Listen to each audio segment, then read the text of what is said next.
there's only 3 states that hops are commercially grown: Washington, Oregon, Idaho. 70% of the hops in the U.S. are grown in Washington, about 20% in Oregon, 10% in Idaho.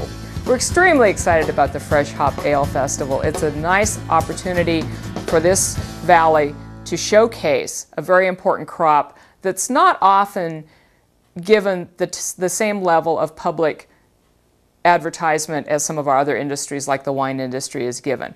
It's every bit as important to this valley as the growth of wine grapes, but this gives us an opportunity to truly showcase it. Well, what makes it exciting is, first of all, when you do a fresh hop ale, you know that you can't predict the outcome. It's not as controlled as many other kinds of brewing experiences. And so what comes to the festival is everybody's experience and experiment, actually. And so it's a surprise for probably the brewers. It'll be a surprise for the festival goers. It won't be the same.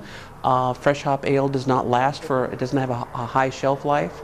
And so this is an opportunity to taste not 1, but 2 or 3 or 4 or 5 different fresh hops and come to your own conclusion. So you become your own expert. The fresh hop concept is to take the hops non-dried, which makes them a little more unstable as far as storage is concerned, but it keeps especially the oil profile intact.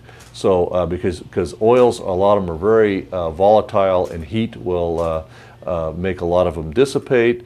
Without having to heat, you keep a lot of that, which they're then trying to put into the beer. So it has a little bit different flavor and aroma in fresh hop beers. The good part is it all has to be done in the fall because that's when the hops are being picked. You can't normally do it throughout the year. The hops have to be used fairly fast. That's one of the differences between having them dried and non-dried. It's fitting that the Allied Arts is putting together and hosting the Fresh Hop Ale Festival in Yakima, because fresh hops are so fragile. They're very difficult to use because they are a God-made product, and you only get one chance to make a decent beer with them during the course of the year. It's right during this time of year.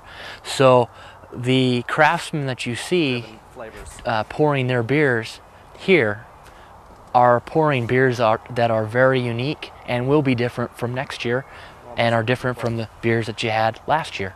This is our 3rd annual. We're adding the brew-off, if you will. We're asking, we have 9 judges that are coming that are nationally recognized that will be tasting the beer and giving us their opinion about what they think is the best brew. That'll be announced at the festival. So not only will you have a chance to try those beers, but you'll have a chance to visit with the judges as well. We'll put a badge on them so you can stop them and say, okay, now why did you do this? What is your selection, and how did you come to that choice?